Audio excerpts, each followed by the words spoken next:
Vậy bố nó ngủ được đâu, hôm nay bố nghĩ quá. Bố là tưởng là tự nhiên là hai đứa khác tìm nhau thấy nhau mà như thế. Có ra là như thế này. Bây giờ làm kiểu gì hỏi con thế? Cháu bảo mặt bố đấy, bây giờ bố không muốn làm gì nữa, cái cưới bố trả lo vẻ cả cưới đấy bây giờ đấy. nhiên chú lại thay đổi đột ngột thế. Mà mày phải nuôi, con đấy là con của mày, dòng máu của mày, hiểu chưa? Chú chỉ nói thế thôi. Thế bây giờ để tôi xin lỗi thay con Trinh, với cả xin lỗi cả nhà. Có gì cả nhà thông cảm cho con cái nhé.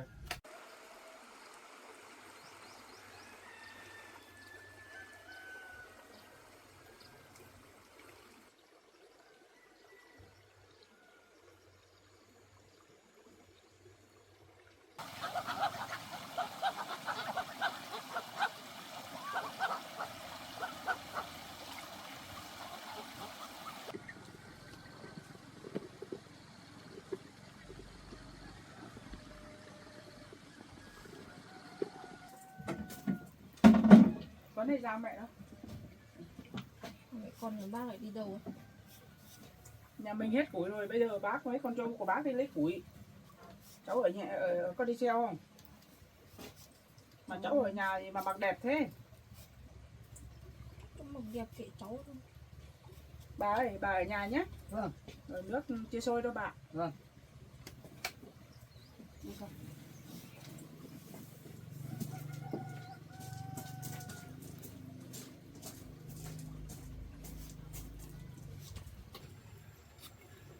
Mặc đẹp một tí không nói.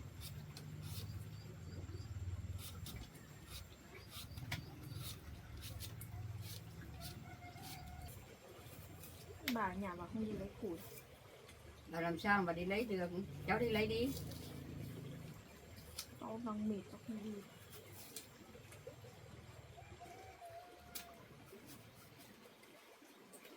Bảo ăn không? Bà không ăn. Ăn đi. Bà không ăn. Táo nó đẹp ra. Cháu nó ăn. Cháu ăn. Ăn đi cỏ. Bà không ăn. Bà ăn là bà lấy luôn. Bà không ăn. Chê. Bà không chê đâu. Bà không ăn.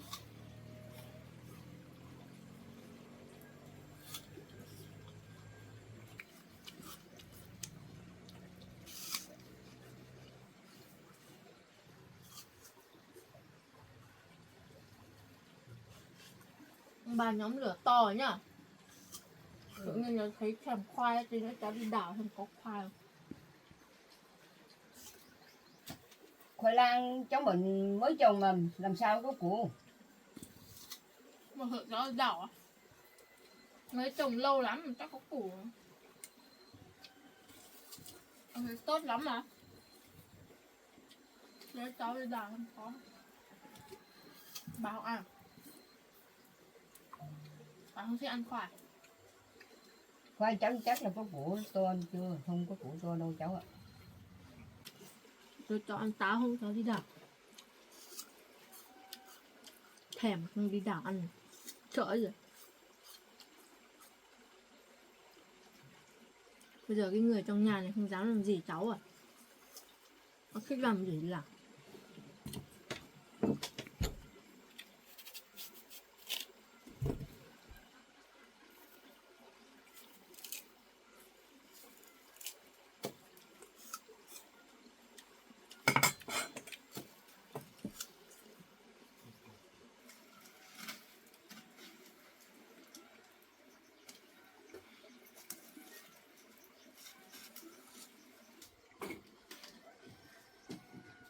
Khoai á. Bà nó lửa to mình cho cháu à. Bà đi lấy củ Cháu lấy về nướng ăn.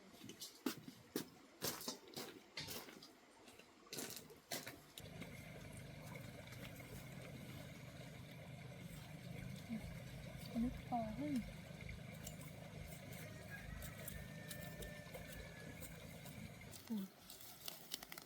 To thế. Đầy khoai đây bà bảo không có. Ngồi nhà kia mà không có. Có tí này.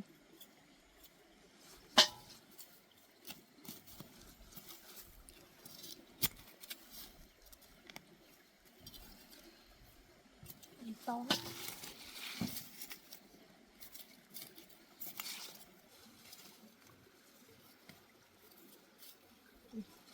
Có cái này không nhỏ nhỉ.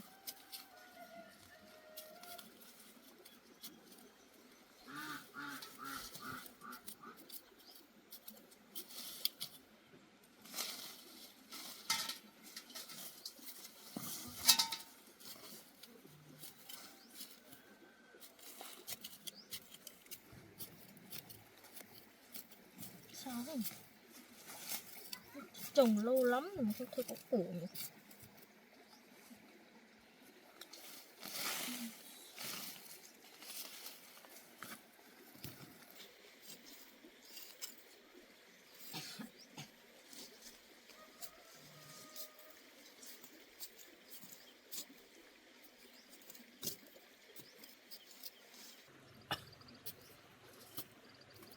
Cháu ơi, khoai lang này mới trồng làm sao có củ được.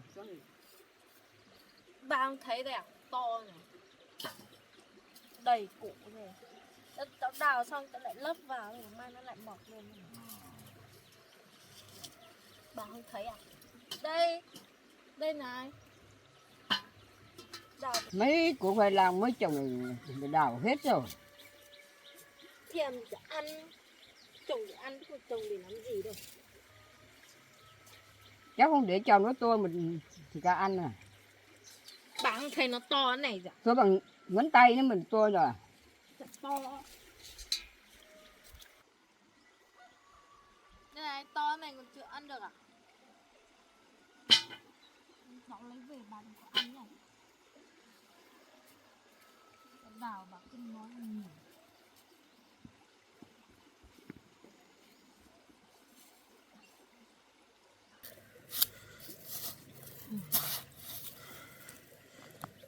Ui giời, có to này.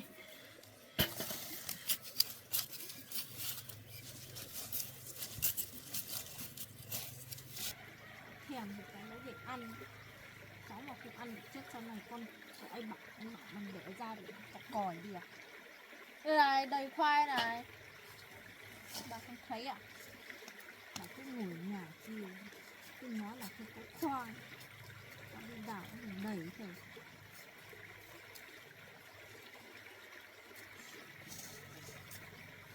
Có nhiều mấy củ.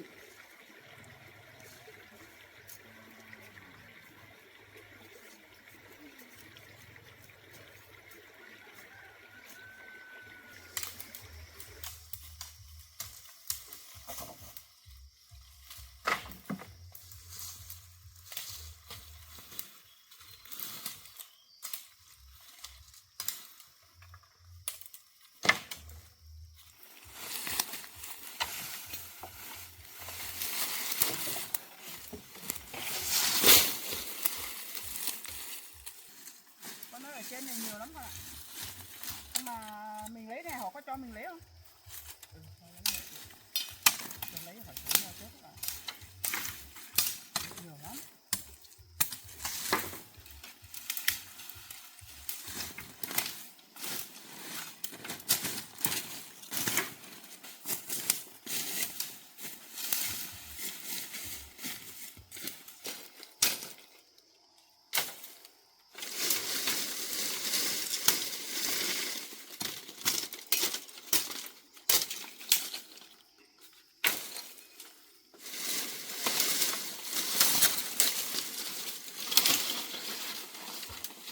Đẹp rồi đấy, củi này khô.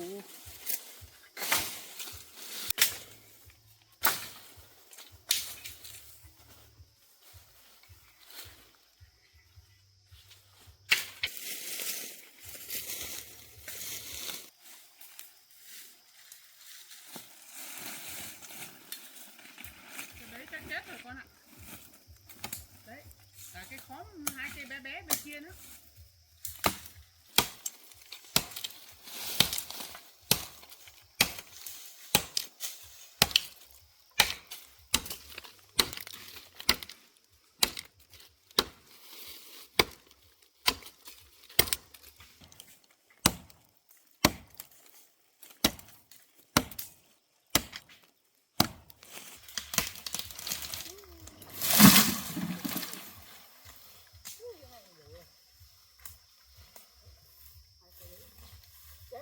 con ơi. Chứ đừng lại chém mà được nữa nó khó.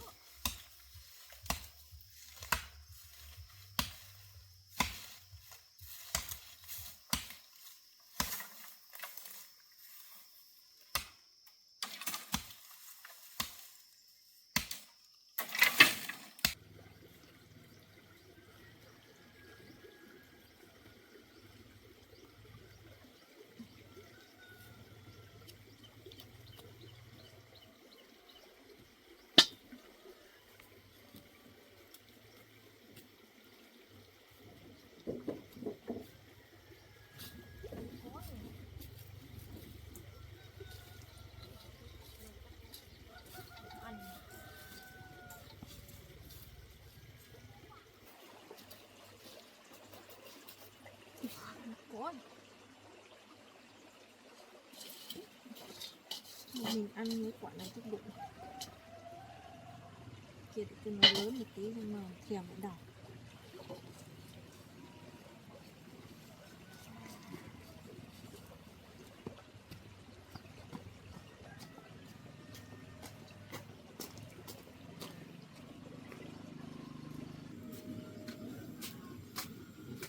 Đào được đầy khoai này.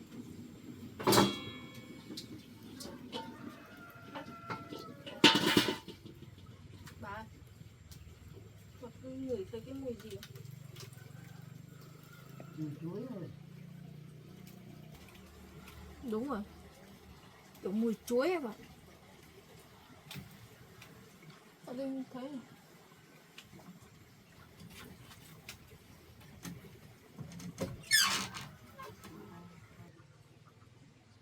Ôi nhiều chuối đấy bà.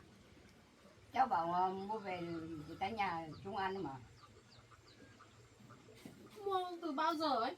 Để chỗ này cháu không biết đâu.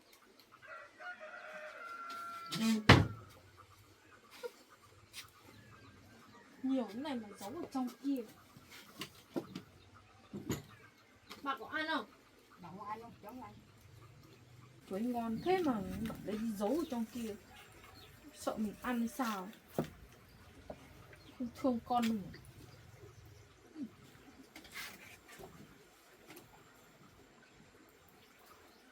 Ngon thế. Bà không ăn à? Bà không ăn đâu. Cháu ăn. Ăn đi là Bà không ăn được nữa. ăn tí nữa bảo cháu không cho ăn. Bà có thấy thơm không? Thơm mà. Thơm lắm. Ngon lắm. Ngọt nữa chứ. Bà đun lửa nhanh nhanh, cái nước nó sôi tao nấu khoai của cháu hả? Bà bầu sẽ ăn nhiều.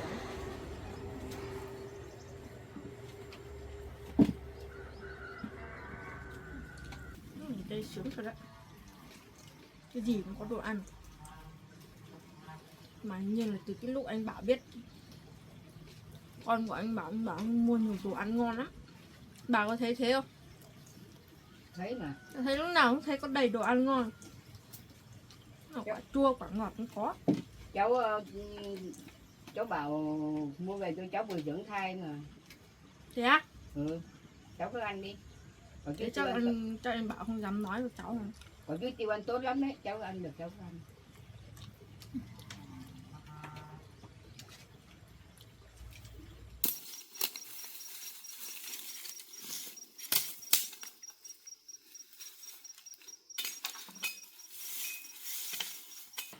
Đấy, con cứ lau cái nhỏ đi con ạ. Để mẹ chém cái cành con.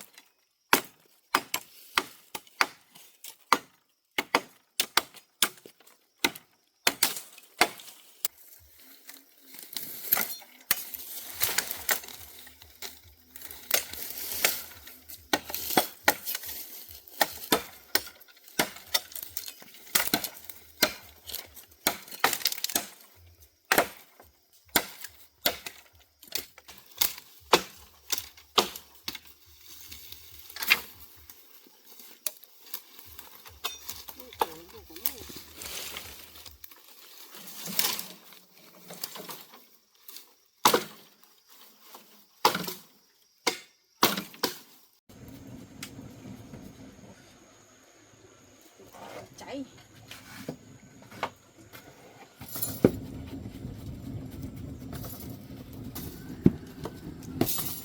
Mệt quá. Tôi bảo hộ cháu quan một tí nào.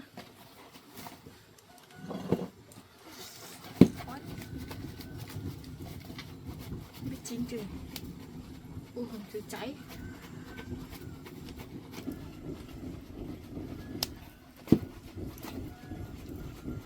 Một bà đưa cho cháu này.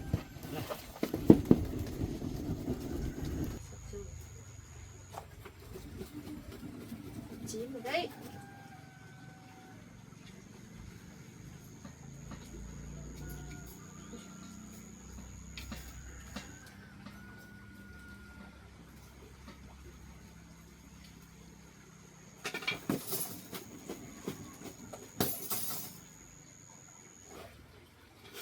Ok thì mà không thấy bao giờ. Ý như là rơi mất ăn.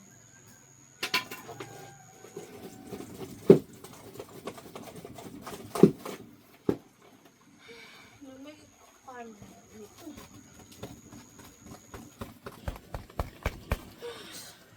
mà bảo anh bảo đi mua cái bếp nướng. Nướng này quạt lửa mệt ơi là mệt.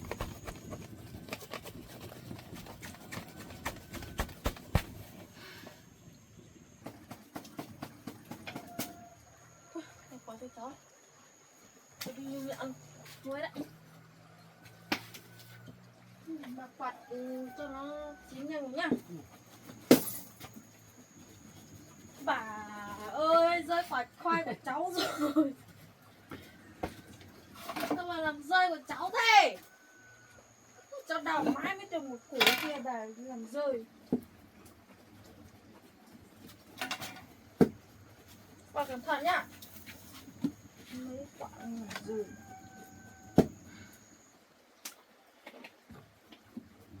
To.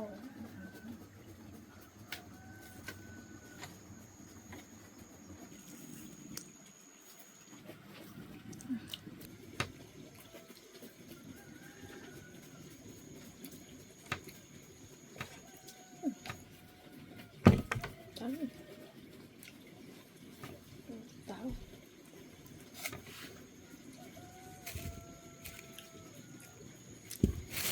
Quả này cua lắm.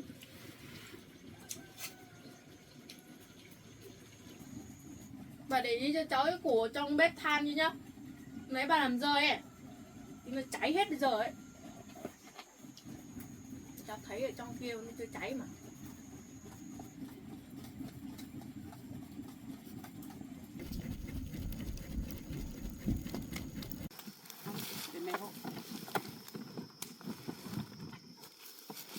Dài quá con ạ. Đấy, mình kén quay. Nặng đấy con ạ. Này.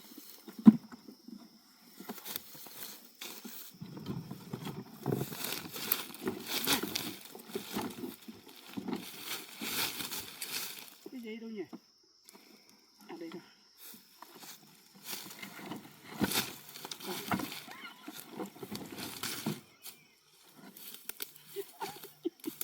Mẹ con kém trai quá đi nó mới đổ này. Được rồi, đi được rồi. Tí là ngã hết cả ai là con.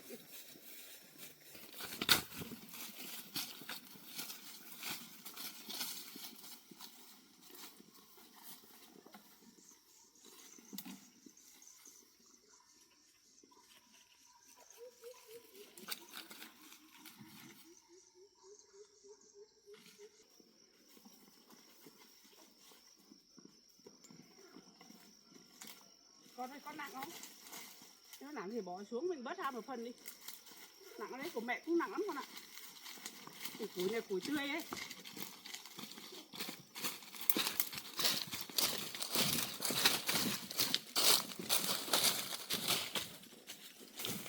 Cái nào mình được thì mình bỏ xuống cho con ạ. Ngồi gì nữa nha. Mẹ thấy cắt nữa.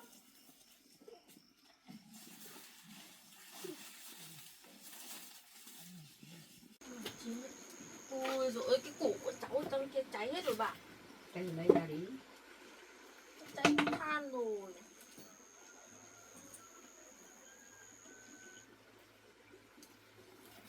chín đúng. Ừ, chín. Chín rồi đấy bạn.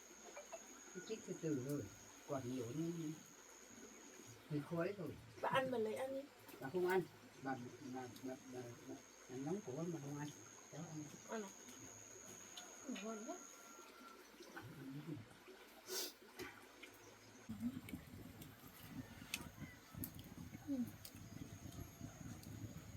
Ngon lắm ạ.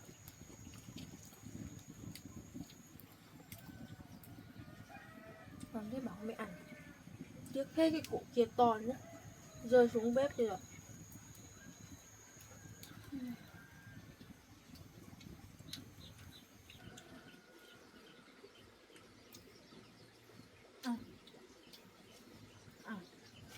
Cháu ăn được thì cháu cứ ăn đi.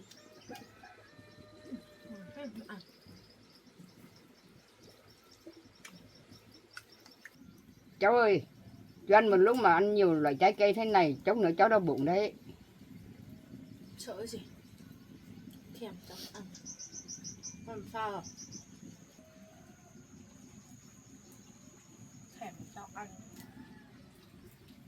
Cháu ăn thì cháu ăn thôi, nhưng mà cháu chia nhựa bữa ăn ra. Lúc thì cháu ăn quả táo, lúc thì ăn quả khoai, lúc thì cháu này quả chuối nữa, ăn tổng hợp các thứ vào thì nó không tốt cho cháu ạ. Làm sao là lấy cho ăn có thế làm sao? Bà biết cái gì? Mà làm bác sĩ à? Bà ăn thôi, tao ăn khỏe, cứ ăn.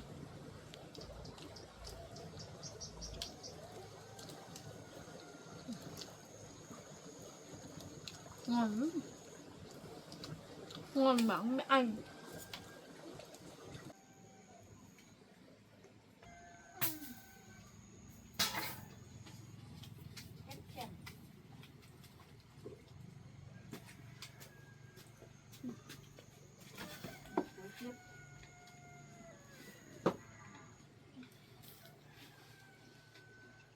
Tiếng nồi.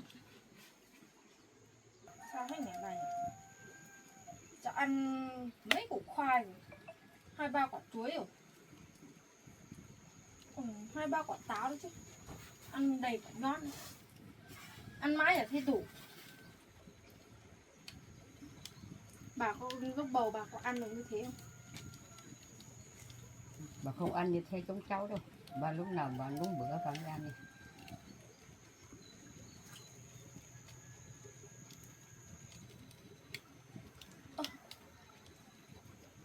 Tao bụng với mày.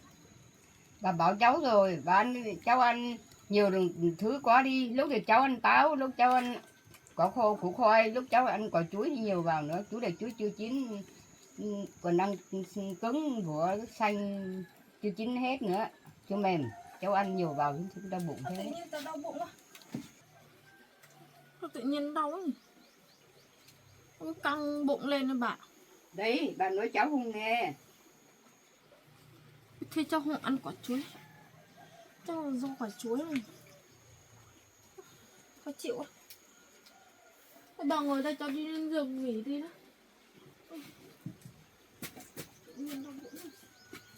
Thế bà cất hộ cháu cái kia đi.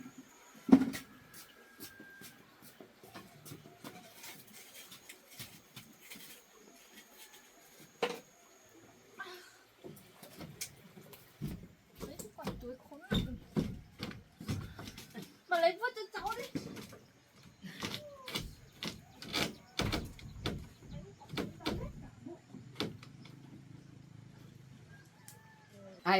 Ai bảo ăn cho lắm vào, rồi ăn cái gì ăn là phải có chừng có mực chứ. Chuối thì chưa chín để chín hết, còn đang cứng nữa. Bà lấy đi vứt hết cho cháu nhá. Ăn 2-3 quả liền, không đau bụng thì sao.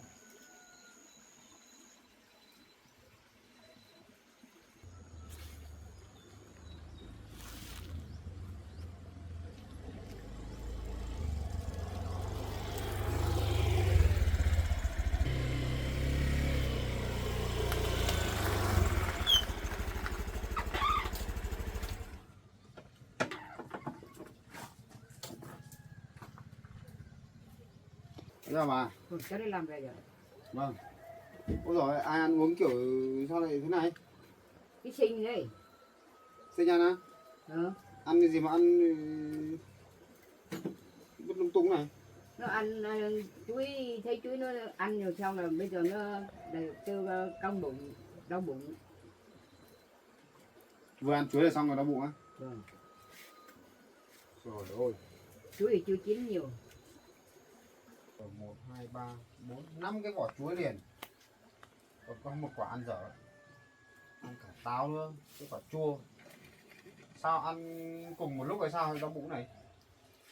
Nó ăn cùng một lúc mà cháu đi ra nó bảo nó thèm khoai, nó đi đào khoai xong thì về nó nướng ở trên bếp này, nó còn ăn cả khoai nữa, ăn 3-4-5 thứ liền ấy. Ăn thế thì chẳng chướng bụng à? Đi đâu ở trên giường à? Lên trên giường đau bụng, lên trên giường nằm.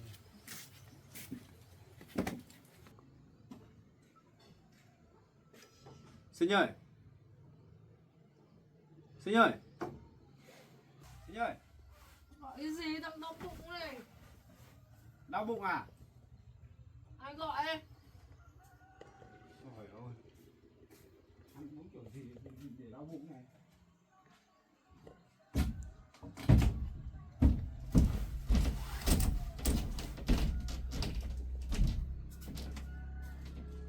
Đau nhiều không? Anh đi làm về rồi. Mới về đây.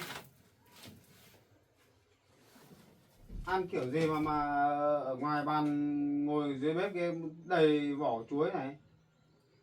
Chuối tiêu sao mà ăn nhiều đấy? Sao anh mua nhiều chuối nên cho em ăn đau hết cả bụng? Anh mua về để đấy để cho chín hẳn mới ăn cơ mà sao em lại đi đâu lại lục được ra cái chuối đấy? Phải nó chín nó thơm nó lấy ra ăn nữa. Đau nhiều không? Đau bụng hay là trướng bụng nào? Nó đau một ít nhưng mà nó chướng bụng anh. Chắc là ăn nhiều thứ quá đi. Anh lấy đi vứt hết. Đang có thai mà lại ngủ cái tư thế đấy à?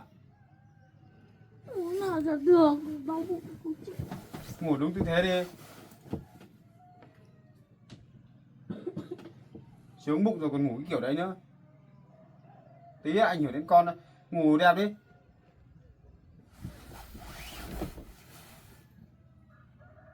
Trướng bụng thôi gì. Thế thì nằm nghỉ đi. Này chắc không phải là do bị vấn đề gì đâu. Ăn uống nhiều thứ quá đi. Hay là ăn no quá đi.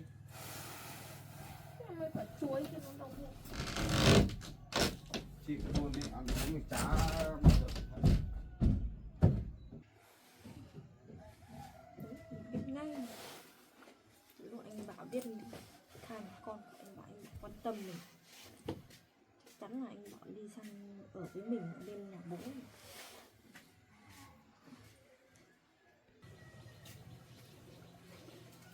Mẹ cháu với vợ cháu đâu mà bà nhỉ?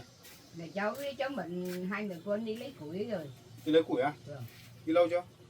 Đi lâu rồi. Chắc không chỉ bây giờ không hay về. Nhà không còn củi đốt rồi, hai mẹ con rủ nhau lấy củi. Cái túi quả chua này mà cái xinh quăng được. Trời ơi. Ăn thế này có phải lãng phí lắm không bà nhỉ? Thấy mà bà cũng bảo rồi, ăn ít thôi. Có chuối chín chưa chín chỉ đây. Chuối này phải ủ khi nào nó chín hẳn đi, mềm đi ăn mới được. Cái này đã cuống còn xanh nhỉ. Ăn uống không có để ý gì hết. Cái quả chua này chắc bà bầu ăn được là giỏi. Thôi chịu. Quả chua này cũng ăn được. Chua này đã chín đâu.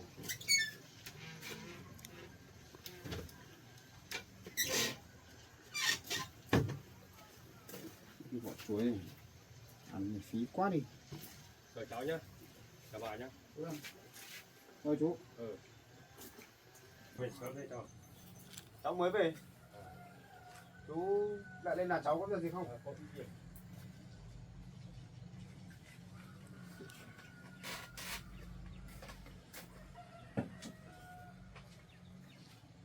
Có chuyện gì chú cứ nói đi. Hay là chú suy nghĩ lại rồi xong là đến đón Sinh về. À không có cái chuyện đấy đâu. Cái chuyện gì? Việc khác rồi. Cái chuyện gì chú nói đi. để thằng tính rồi cái hôm qua hôm nọ chú lên đấy trao đổi cái vấn đề đấy thì bây giờ tình như thế nào?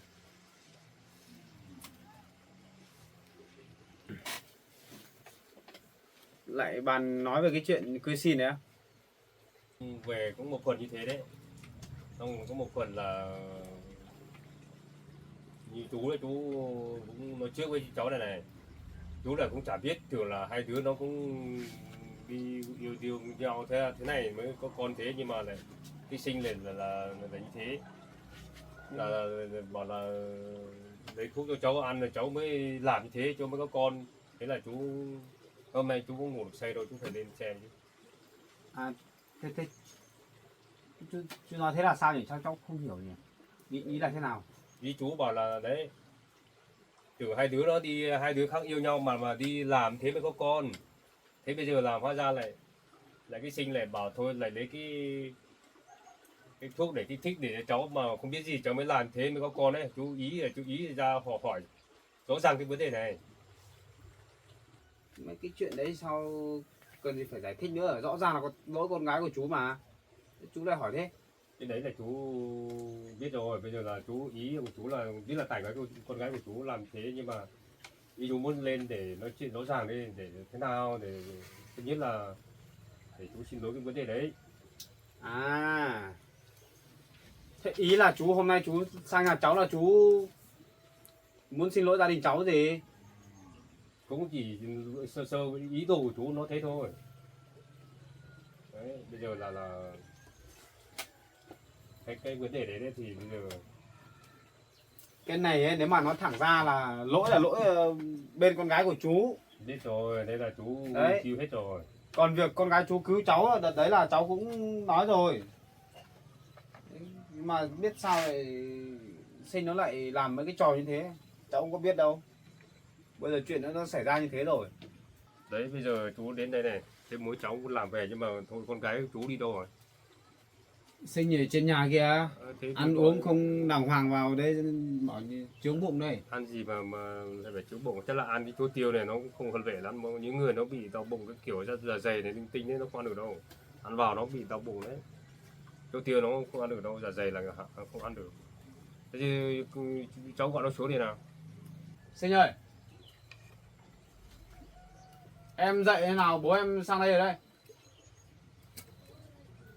Em dậy ra đây, có dậy được không? Ai bảo ăn uống nó không cẩn thận. Xuống đây. Bố em bảo có chuyện gì muốn nói này. Đấy, bây giờ cái chuyện kia nhá, nếu mà chú còn đến nhà cháu để Bố, gây khó cho cháu là cháu cũng không Làm muốn gì? nói chuyện đấy đâu. Làm gì sao mà đau bụng đây còn? Ăn gì lại gì đấy? Chỗ tiêu này ăn vừa phải chứ ăn non mình ăn quen là nó bị Ăn uống là ăn phải vừa vừa thôi. Ăn một cách dồn dập thế này thì làm sao mà bụng mới chịu được. Ra đây ngồi đây xem nào. Bố bảo có chuyện gì muốn nói đây. chuyện gì bố? đấy vì vấn đề đấy mà bố nói đấy. Về bố không ngủ được đâu, hôm nay bố nghĩ quá không ngủ được. Đấy bố nói con này, bố cứ tưởng con này từ đầu nó vấn đề như nọ bố phải con đấy kiểu như thế, nhưng mà hóa ra lại con này làm như thế. Con làm gì? Đấy bảo là tự nhiên con rất thích cháu bảo mà làm để mua thuốc để kích thích thì dùng để cho cháu bảo nó linh tinh, thế mình mới có con như thế. Thì bố và nghĩ cái đầu của bố ngủ cả đêm không được mấy tối này, không ngủ được đâu. Bây giờ làm kiểu gì xấu hổ mặt bố lắm đấy. Tưởng bố là tưởng là tự nhiên là hai đứa khác tìm nhau thấy nhau mà như thế, hóa ra là Bây giờ như thế làm này. sao? Cái thứ nhất là bố phải sang đây để xin lỗi để cháu bảo cả nhà nó thôi. Đấy bây giờ nhá, bố nói này, nhưng bây giờ theo bố nghĩ đấy thì cháu bảo bây giờ nó cũng có gia đình rồi, có cháu cơm rồi. Bây giờ là nó xảy ra như thế là không rõ ràng lắm. ở trong bộ phận con đang đeo cái con đấy là đúng cái dòng máu của nó, nhưng mà nó bảo là nó từ đầu nó đã biết gì đâu, nó đã biết đâu, tự nhiên mình lại làm cái trò như thế này. Thế bố nghĩ cái đầu là cả đêm mấy đêm cả tuần nay bố ngủ được đâu. Đấy. Không thế không được. Thế Bây giờ làm kiểu gì hỏi con thế. Sống vào mặt bố đấy, bây giờ bố không muốn làm gì nữa, cái cưới bố chả lo cả cưới đấy bây giờ đấy, không phải cưới nữa đâu. sao tự nhiên chú lại thay đổi đột ngột thế? Hôm vừa rồi còn thấy còn ấy lắm mà. Thế tóm lại là chú hôm nay đến nhà cháu là nhằm mục đích gì? Thì cái mục đích này nói chuyện này thôi, không chả có gì to lớn cả, nó thế rồi, trao đổi thế này rồi. Có ai tác động vào chú à? Sao lại chú tự nhiên lại thay đổi suy nghĩ đấy? Chú khác có cái bản lĩnh riêng của chú đấy, không phải là ai tác động gì cả. Đã nói cho anh em mình đi biết đâu. Thế là chắc chú cũng từ hôm mà cháu nói bảo là cái lỗi này là do cái sinh. Hôm trước bảo Đấy. là mà tối hôm đấy hai đứa bàn nhau thôi gọi bố đi mà có thấy gì đâu. Thế bố về bố cũng chả thấy gọi cho bố cũng lo đầu lắm chứ. Thế bây giờ chú nhận thức rồi phải không? Nhận ra rồi là biết con gái mình sai chưa? Cái đấy là Biết con gái mình sai chỗ nào chưa? Cháu còn đang định bảo là nếu mà chú mà còn làm khó cháu ấy là cháu mang chuyện này cháu đi trình báo công an nhá. Theo luật là con gái chú làm thế này là sai hoàn toàn luôn. Sai cực sai luôn, không phải điên ở đây cả. Chẳng qua là bây giờ nhá, nếu mà xử lý như thế nhá là em đang có thai con của anh nữa, bây giờ xử như thế thì thế nào được? Chẳng nhẽ lại để cho em chịu khổ à? Em khổ thì anh không quan trọng đâu. Cả cái đứa con của trong bụng cơ. Anh cũng nghĩ ở đấy. cái đấy bây giờ chú nói này, nói cho đấy của con sinh này nhá. Bây giờ bố cái đám cưới bố chắc không làm nữa rồi. Đúng rồi, cái đám cưới đấy chú hoãn ngay mà luôn đi. Xấu khổ quá đi. Xấu khổ cả bố đấy. Thế bây giờ không đám cưới thì con của con tính nào? Bây giờ hai đứa cứ cho ở đây thôi, cháu bảo nó nuôi thôi. Nuôi khi nào sinh ra không là Cứ ở như thế à? cứ thế thôi. Bây giờ con có thật bố đầu cứ lúc đầu và thế về sau là không thế, bây giờ bố nghĩ kiểu gì? Cái chuyện này ấy, theo cháu là nếu mà chú đã biết con gái mình sai này rồi, bây giờ theo ý kiến của cháu ấy, chú nên đưa con gái chú về nhà ở. Cái đấy là chú mà không phải đưa. Vẫn như hôm trước cháu nói, cháu sẽ chu cấp tiền và cháu sẽ lo cho đứa con trong bụng này. Em không đi đâu, em cứ Đấy. ở đây. Ở đây đấy, không về được đâu. Ở đây thì làm thế nào được? Chẳng nhẽ bây giờ nhà cháu lại thêm một người nữa. Xong rồi có phải vợ cháu đâu. Cái Thế mà em về ở đây đấy. em có làm gì đâu. Làm gì hay không làm không quan trọng đâu. Quan trọng bây giờ em ở nhà anh như thế này là không được. Trong khi đó nha, bây giờ bố em biết rồi, biết là em sai rồi. Chắc là bố em suy nghĩ rồi đấy. Vì cái này theo luật pháp là em là phải sai hoàn toàn rồi. Không có cái chuyện mà em dùng thuốc để cho anh như thế anh mới làm cái hành vi này nhá. Nếu mà anh chẳng qua là anh không muốn xử căng chỗ này thôi. Nếu không bây giờ em phải ngồi đây đâu nhá. Cái này chú cũng biết đấy. Cái luật của nhà nước mình thì không phải đơn giản đâu. Chú biết đấy, con gái của chú sai hoàn toàn luôn. Bây giờ chú nói này, cái vấn đề đấy thì thôi cứ bỏ qua đi. Bây giờ là cho con sinh ở đây. Khi nào nó sinh ra cái con đứa bé ở trong bụng ra đấy, lúc đấy chú hết tính sau nhá. Bây giờ cứ biết thế đã, được chưa? Đấy, bây giờ mọi chuyện đã xảy ra thế rồi. Bây giờ Ừ. chủ yếu là hai bên gia đình thôi. Không phải làm gì khó cho nhau cả. Không có Cháu đâu. ơi, cháu sợ nhất gia đình cháu tan vỡ đây này. Cháu chẳng sợ gì hết, trừ chỗ con gái chú cháu có yêu thương gì đâu, cháu quan trọng gì. Chú ra đây chú đã nói chuyện rồi đấy, hôm nay chú ra nhá, chú nói để cháu biết vào đấy, con sinh với cả vào biết nhá. Thế bây giờ nhá, cái thứ nhất là bây giờ là sinh ở đây, cháu phải chăm sóc nó. Trước sau con bé trong bụng là cũng vẫn là cái dòng máu của con, hiểu chưa? Của cháu phải không? Cháu phải chăm sóc nó thật mạnh vào. Sau này nếu mà nó sinh ra đấy thì cái con cái nó phải khá là coi như mình mừng phải không? Mình phải tính thế nhá. Còn mang về cho chú là chú không thời gian đâu, chung được nói chú cũng nói rồi. Thế là hết tính.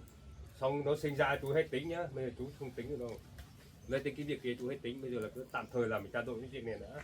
Cũng may là vợ của cháu nhá, cháu khuyên mãi vợ cháu vẫn còn nghe đấy.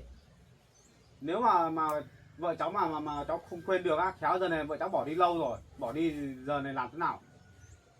Đấy, chú xem đi. Bao nhiêu cái xấu cái ấy của con gái chú đấy, đây này. Làm thế có hay ho gì không? Làm gì đâu. Người ta không thích rồi còn cố ý. Đấy bây giờ khó chưa? Nhá. Anh còn chưa định nói cái chuyện mà anh lên để kiện em đấy, kiện hai bố con em đấy. Kiện gì? Anh nghĩ đến chuyện này rồi. Em sử dụng thuốc để hại người khác, trong khi đó anh không tự nguyện. Như thế là sai hoàn toàn nhá, vi phạm pháp luật nghiêm trọng rồi nhá. Cái này không phải đùa đâu. Em có thể bị truy cứu trách nhiệm hình sự đấy. Không phải đùa đâu. Chẳng qua là anh không muốn làm như thế thôi. Em làm như thế là không đúng một tí nào luôn. Lúc anh đang mê man, anh đang tinh thần không được minh mẫn thì tại sao em làm thế? Đâu lúc đấy em cứ nghĩ được thế. Ích kỷ quá đi nhỉ. Chỉ biết bản thân mình thôi. Đôi khi vấn đề đấy chú để khuyên để cắt lời được rồi, không phải nói gì nhiều. Cái vấn đề đấy thì cháu cũng biết là cái sinh nó cũng chỉ nó thấy là nó chú nghĩ là cũng sai, nhưng mà là cái đấy cháu cũng bỏ qua đi. Còn cái thứ nhất là cháu cứ chăm sóc nó đi, chăm sóc khi nào nó sinh đứa này ra, sinh cái đứa con này ra với chú hết tính nhá. Cái đấy là cũng là dòng máu của mình, biết là nó sai rồi, vẫn là cái dòng máu của mình, hiểu chưa? Xong khi nó sinh ra nó chú hay tính, hay nói chuyện chú cháu mình hay nói chuyện với nhau nhá. Bây giờ là mong cháu và không phải nói cái gì nhiều nữa đâu. Cháu nghĩ là chú đã bị ai đấy nói hoặc là bị ai đấy khuyên chú đúng không? À không, đây chú tự chú Nên là chú mới tự nhiên thay đổi thế. Chú là chú có cái bản lĩnh riêng của chú, mà làm sao chú có người bảo chú làm này kia đâu, không có đâu. Thế sao từ đầu chú sao không nói thế đi? Sao chú cứ Mẹ làm nói khó như cháu? thế à? Không có mày Phải có nói. ai tác động vào chú rồi? Thế em cứ hỏi làm gì? Hay Bố là em nói vợ chú nói? Không có nói gì đâu. Vợ chú đã chia sẻ rồi, có gì phải nói. Bỏ lâu rồi, đi xuất khẩu nó cũng về đâu. Bây giờ mẹ của cái Sinh nhá, biết chuyện cái Sinh làm như thế á. Nếu mà người có học thức ấy, người có nhận thức tốt ấy, họ am hiểu ấy, kiểu gì cũng sẽ phải nói. Không đúng đắn gì đâu. Bởi vì chú Sai luôn. Từ hôm đó chú lên xong chú về chú có ngủ được say đâu, chú phải nghiên cứu chứ. Lúc đầu chú có biết đâu, thực tế là chú tưởng là hai đứa khác tìm nhau thấy nhau, hóa ra con Sinh lại làm, về sau này phải nói như thế thì bố phải nghiên cứu chứ. Có phải là ai tác động chú làm gì đâu, cái này chú có bản lĩnh riêng của chú, không cần ai tác động cả. Thế từ đầu luôn chú không chán, chú không muốn cưới nữa. Thế bây giờ chú từ đầu mà chú mà biết là như thế thì con Sinh bây giờ phải nghiên cứu nhá. Ở đây với cho bảo nó chăm sóc cho con được chưa? Xong cái trình này đã như bố nói đấy, xong rồi hết tính. Cái việc đấy bố hết tính nhá. Còn bây giờ bố không cưới đâu. đấy hoãn cưới đi. Bố hoãn đấy. Chú làm thế là đúng đấy, không phải cưới xin hết, hoãn luôn. Bố Còn là... mấy cái đồ chú chuẩn bị nhá, đấy là bố con chú tự chịu nhá. Cái Sinh làm mấy cái chuyện xấu này em cũng không nói cho bố biết đấy, thấy chưa? Đến lúc đi xét nghiệm có kết quả rồi bắt đầu mới lộ ra. Kết quả của mình Bao nhiêu hậu quả ra em chịu nhá. Đúng là con của cháu Bảo rồi, nhưng mà đây con lại đi nói ra cái mồm như thế này. Bây giờ bố không có ngủ được say đâu, bố nghĩ là bố có tôi tưởng gì của bố chứ, làm sao bố phải các em nói bị tình được có tác động người ta vào bố nói chuyện đâu, không có đâu nhá. Nên bố có bản lĩnh riêng của bố đấy. May anh còn suy nghĩ gọi là còn nghĩ cho em mà cho con ấy, không là em là anh đưa lên công an rồi đấy. Giờ này là không khéo là chuẩn bị xử lý rồi đấy. Đừng có tưởng mà là anh không biết gì nhá. Biết rồi, nói ít thôi. Đang khó chịu, không nói nhiều. Anh không muốn nói nhiều đâu. Chẳng qua là mang thai Chứ con mất của anh bây giờ- chứ không thì. Nhưng mà bây giờ cháu cũng không phải nói gì nhiều nhá, đừng có sốt ruột nói nhiều quá, nó mang thai trong người nó khó ở đâu con nó cũng không. Bây giờ nếu giả sử con gái chú mà không mang thai của con của cháu xem. Cháu phát hiện ra những cái hành vi này á, kiểu gì con gái chú giờ này á, chú khéo còn mệt đấy. Không phải đùa đâu, chú đừng có bênh con gái chú. Làm những cái chuyện xấu hổ này, hại cả người khác, hại gia đình người khác. Bây giờ cháu biết là nó sai rồi, coi như là 3% nó cũng chỉ sai được 2% thôi, còn 1% vẫn là nó cũng đúng thôi. Chứ qua Đúng là cái gì. bây giờ nhá, cháu phải chăm sóc nó, như chú nói một lần rồi, chăm sóc nó nhé. Lúc nào nó sinh ra cái cháu bé trong đời rồi cháu bụng nó ra chào đời đã, lúc đấy thì chú cháu mình lại nói chuyện sau, chứ vấn đề đấy cháu bỏ qua đi nhá, cứ thẳng thẳng cũng vẫn như trước rồi nhá, chăm sóc nó đi, không ấy đâu, không phải lo lắm đâu nhá, cái đấy chú cháu mình sẽ tính. Đấy cái nước đấy nó chú cháu hay tính cái nước đấy, bây giờ chưa biết tính đâu, để chăm sóc nào trước sau kể cả mày không lấy con sinh thì chưa, mà cái con đấy mà cũng là con của mày, để con sinh nó không ở với mày nhưng mà nó sẽ cháu không chấp nhận được thì tới này nó sẽ đi một bước khác chỗ khác, con cháu cái con trong bụng của mày phải nuôi, con đấy là con của mày, dòng máu của mày, hiểu chưa, chú chỉ nói thế thôi, xong rồi, đấy chú chỉ nói thế thôi để cháu mình phải hiểu, không phải ức chế cái gì nữa, cứ biết thế nhá. Để xin lỗi cháu với mẹ nữa, cả nhà nữa nhá, cái vấn đề đấy nhá chú cũng không biết được, nó tưởng thực tế là như thế này, hai đứa khác từ như thế nhưng mà hóa ra là đợt nọ lại có xảy ra như thế này, đấy, để xin lỗi cả nhà. Xong là cái vấn đề trâu mò với chú mua ra xếp cưới, cái đấy là cái đấy vấn đề của chú, cháu không phải lo đâu, mà chú không cưới được chú sẽ bán đầy người mua nhá, đấy để chú xin lỗi cả nhà. Đấy chú gửi lời để cháu ở cả nhà đấy, xin lỗi cả nhà, để xin lỗi để cả mẹ nhá. Chương trình chú lên có mấy thứ này thôi để trao đổi một tí thôi. Mẹ cháu đang ở đây với cháu ấy, đi lấy củi rồi. Đấy chú, cái lời xin lỗi của chú nếu mà thành thật như thế thì chú gặp mẹ cháu nói chuyện xin lỗi đàng hoàng đi. Chứ bây giờ nhá, cháu là con của mẹ cháu nhá, mà bây giờ con gái chú hại cháu thế này. Đấy, mẹ cháu còn bảo là nếu mà không được là viết đơn lên gửi lên công an đấy để xử lý đấy. Mẹ con cháu đã từng nói chuyện với nhau rồi, cháu bảo thôi bây giờ mọi chuyện thế này rồi, đi xét nghiệm về là con của mình rồi thì mình phải có trách nhiệm, biết là ngoài ý muốn. Đấy bây giờ mình mà đi kiện cáo nhau thì đến lúc lại ảnh hưởng đến đứa con trong bụng nó cũng không được. Đấy bây giờ cháu chỉ nhận lời là cháu chỉ chăm sóc cái sinh để đến lúc cái sinh nở xong thôi. Đấy còn cái đứa con ở trong bụng ấy là con của cháu nhá, nếu mà bên gia đình chú không nuôi được thì để lại cho cháu nuôi. Nói đấy. Xong mà cháu chỉ lấy con, cháu không cần mẹ đâu. Cứ biết thế đã, để chăm sóc nó để nó sinh nở cái đứa con trong bụng ra đã, nó đấy chú cháu mình hay nói chuyện với cả mẹ nữa. Cháu sẽ không bao giờ Bây giờ chú không cứ cái sinh đâu nói trước đấy. Cháu chỉ nói con sinh ra xong rồi là cháu lấy con mình nuôi thôi. Chuyện nó đã đến nước này rồi thì không biết nói nào nữa, biết làm nào được. Lỗi thì biết là lỗi của con gái chú nhưng mà biết trách móc cũng không lại được rồi. Coi như là gia đình cháu xui xẻo đi.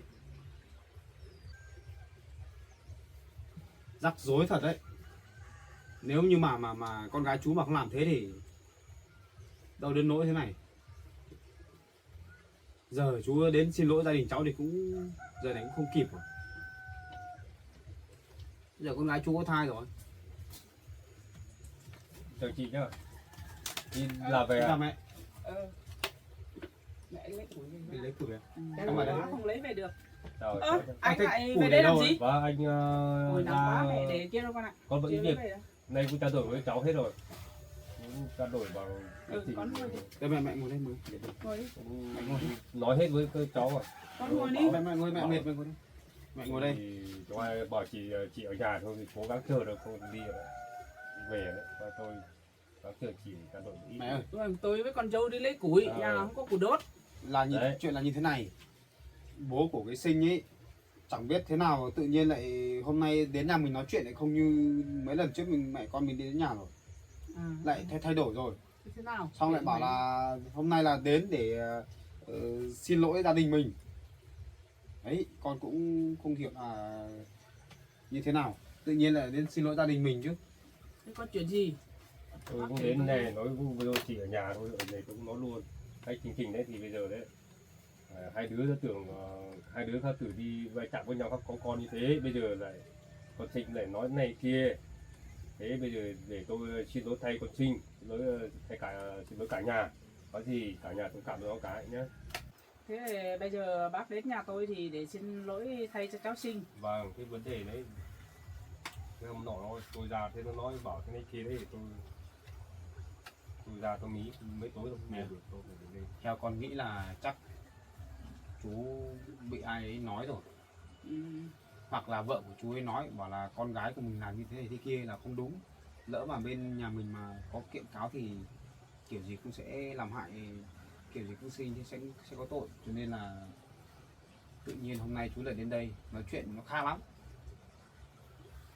Chắc về nhà bác điện với vợ bác nói chuyện gì. Không cần điện đâu, cái này tôi nói rồi, tôi bảo cháu rồi, tôi không có mặt Bây giờ là nghiên cứu riêng của tôi chứ làm sao chú ấy bảo là không phải gọi cho cái sinh ở đây, nhà đâu, cho cái sinh ở nhà mình để cho con chăm sóc đến lúc sinh con ra, xong là cái đứa con đấy là sau này mình hai bên gia đình nói chuyện sau. Thế bây giờ chú ấy bảo hoãn hết đám cưới rồi, và không ý là không cưới nữa.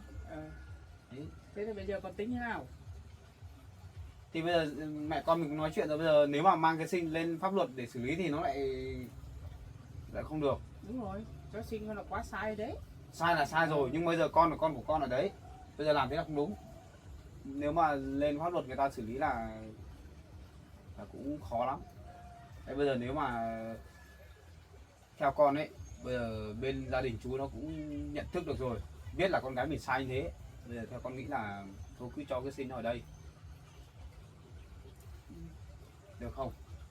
Được, nhưng mà với ở đây mẹ. Nhưng mà con vừa nói chuyện với chú ấy rồi, bảo là đưa cái sinh về nhà đi, xong để ở bên nhà chú đấy, xong là có gì nhà mình vẫn chăm lo cho, mà vẫn gửi tiền cho. Mà chú không đồng ý, bảo là nhà một mình thôi, chú còn nhiều việc.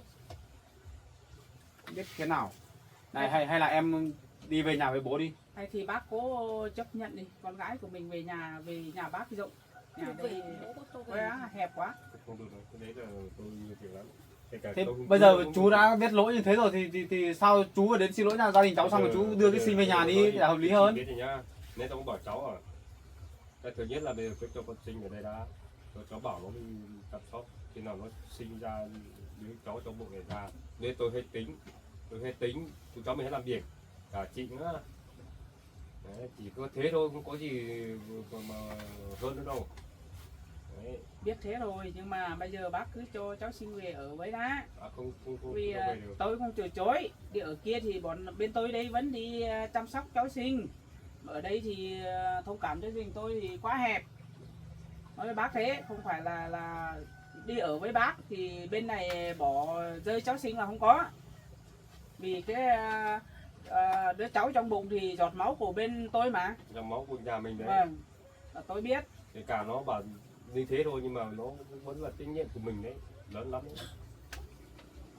Bây giờ tốt nhất là tôi con sinh ở đây, tôi bảo con đi làm thôi, xong là cái gì cứ về cứ chăm sóc nó, coi như mua cái gì nó ăn.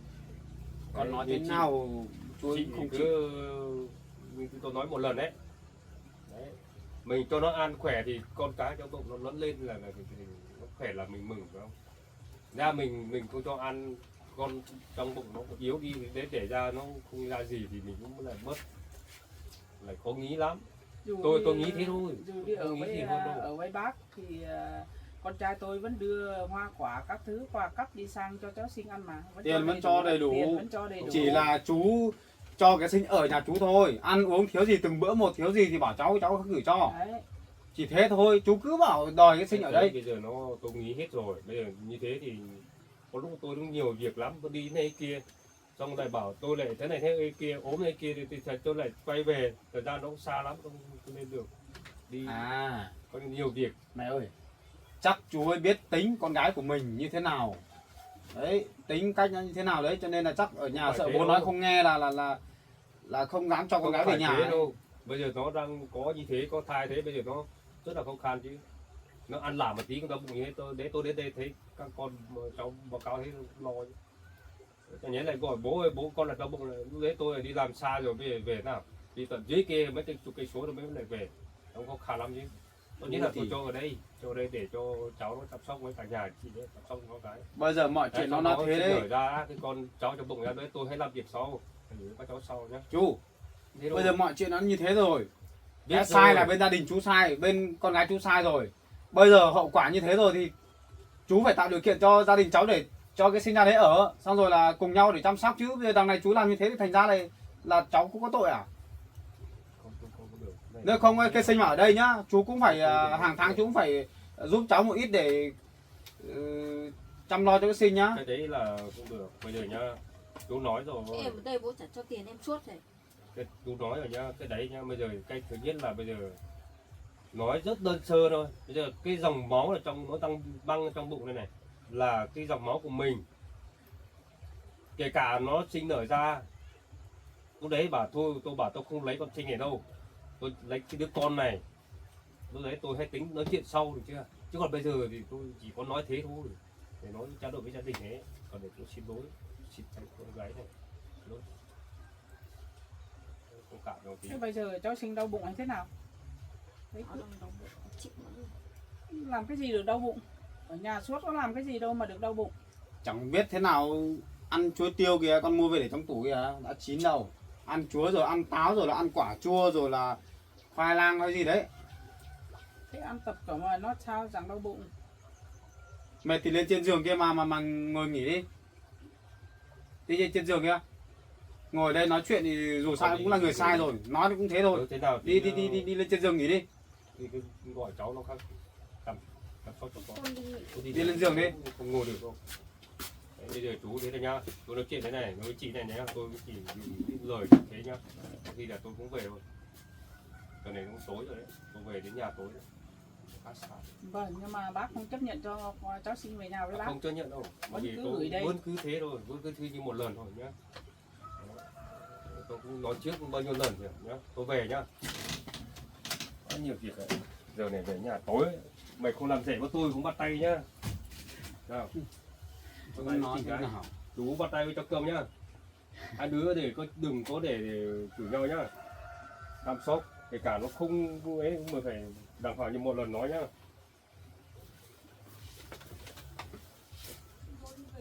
Về đấy, Bảo bố cái nhà mẹ mệt biết làm thế nào thì.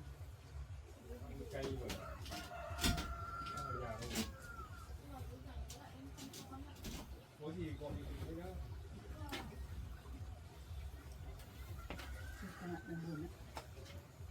Mọi việc sẽ trôi qua, chắc chắn thôi. Không được thế này được mãi đâu.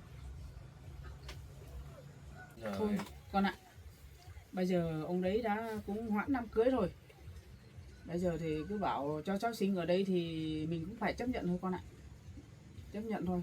Bây giờ là khi nào đứa con đấy đẻ ra xong mình hãy tính sau. Bây giờ cứ cho cháu sinh ở đây đã, ở tạm đã. Bây giờ mình không cho cháu sinh ở đây nữa rồi bố nó không cho về nhà thì nghĩ không thấy thương, nó để ở đâu. Thuận con gái mình phải thấy thương con nhỉ, để cứ cho nó ở đây. Làm thế thì thành ra là mình Bây giờ là người sai. hoãn đám cưới là mẹ mừng lắm rồi. Lẽ ra là bố cái sinh phải đưa con mình về mới đúng. Xong rồi mình chỉ chu cấp tiền nong rồi ăn uống rồi chăm sóc các kiểu thôi.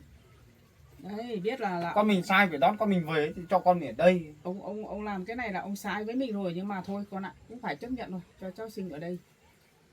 Khi nào để ra đó mình hãy tính sau. Bây giờ cứ cho cháu sinh ở đây là con Nếu cứ ở chăm đây á con phải hôm nào con lại phải sang nói chuyện lại với chú đấy nữa, nói chuyện đàng hoàng rồi. Bởi vì cái sinh nó không phải đơn giản đâu, tính cách nó khó lường lắm. Bây giờ cứ mượn cớ mình có thai xong là đôi khi làm những cái nó làm khó giấy cho gia đình mình đấy. làm giấy cũng được. Con vợ của con là bảo làm giấy đấy chú ấy. Thế thôi. Thế bây giờ chuyện đã thế rồi thì vợ cũng thông cảm cho anh rồi thì có đồng ý cho cái sinh đây không? Nó còn thương cái sinh như cái gì đấy con à. Vợ con đã từng được vụ mang dạ chửa thì vợ con biết. Đấy. Vợ con thì chịu khổ rồi vợ con biết. Đấy. Em kiểu là vợ con thế nên nó cũng đồng cảm với cái hoàn cảnh này. Đấy, được khổ trước rồi còn gì. Cũng may nữa. vợ con còn cũng hiểu chuyện đấy. Giận con một lúc thôi nhưng mà nó cũng không phải như người khác, người ta xách đồ là bỏ đi thì lúc đấy lại còn khổ con nữa. Vợ con là không phải là ngốc nghếch, vợ con rất khôn nhưng mà thì thiếu mỗi cái giọng nói không nói được thế thôi, không phải là người ngu đâu, biết hết đấy. Bây giờ Con thành ra nói là được. nhà mình lại thêm một người đấy. Thế nếu mà vợ cảm thấy không phiền thì thì cho sinh ở đây. Nếu mà cảm thấy không được gọi là không muốn cho sinh ở đây ấy, thì em cũng nói luôn cho anh còn biết. Còn cái sinh ở đây ấy, nếu mà có làm hại gì nhà mình nhá, mai anh đi nói chuyện với bố nó, Xong là cam này, kết đàng hoàng, mẹ nói thế này, không đến lúc nó lại làm khó cho nhà mình đấy. con là đứng trụ cột ở cái gia đình này, con đi làm con cũng phải dặn cái Sinh cho cẩn thận, từ lời ăn tiếng nói với bà cụ này, với vợ con này, con phải dặn dò đấy, không được làm vớ làm vẩn nó đấy, nói vớ nói vẩn nó đấy. Lắm lúc thì nghĩ thì cũng thấy như kiểu mình sao mà xui xẻo thế, như kiểu cái số của con sao ấy. Thế số con rồi con ạ, cũng phải chấp nhận thôi. Nếu như đợt đấy mà con không đi làm nhiệm vụ thì không đi công tác thì để xem ở nhà, con ở nhà xem nó xảy ra chuyện gì. Nếu mà mình nghĩ về thiên về cái chỗ gọi là cái số của mình ấy, để xem ở nhà nó có cái chuyện gì. Đi lên đấy xong về tự nhiên lại gặp nạn, xong lại Đấy, ai cứu không cứu lại đúng cái Sinh. nó ngủ, bà con lên cho nó ngủ. Đấy. À cái giường hả? Đấy bây giờ vấn đề này cái phòng ngủ này còn chưa được làm ấy. Bây giờ chỉ có chỗ đầu nhà bên kia thôi. Làm với cái phòng nhỏ nhỏ cho cái Sinh ở đấy. Rồi ăn uống thì ăn uống chung với gia đình mình thì chung, mà không thì thôi tự nấu ăn riêng cũng được. Còn nếu mà cảm giác ở không thoải mái ấy, thì muốn đi về với bố thì mình không cấm đâu, phải càng tốt thế thôi. Còn ở được thì ở thì thôi, vấn đề đấy là do cái Sinh thôi, mình chỉ lo được như thế thôi. Như thế này gọi là gây ra họa, nhưng mà lại không phải bị trách tội đâu, còn có người khác còn giúp cho đấy. Chính ra là Sinh nó làm như thế là không, như người nhà mình là không cảm thông cho đâu. Giờ thì chẳng qua là con chỉ thấy thương cho vợ con thôi. Thôi con ơi, con đi hộ mẹ bác của vào nhà đi. Để tận đâu? Để ở tận phía ngoài kia cơ. Bó củ to lắm à? To lắm. Hai bó. Vâng, 2 bó. Kéo về hay là gùi về? Vui về rồi. Nặng quá, đến đấy hai mẹ con bỏ ở đấy đau vai. Còn đến đấy là đủ thì con đi hộ lấy về. Còn chuyện cái Sinh thì mai con đi nói chuyện lại với bố với Sinh. Tính xong được. Chuyện rõ ràng, nhưng mà ở đây thật thì định hướng này. Con thay quần áo nhé.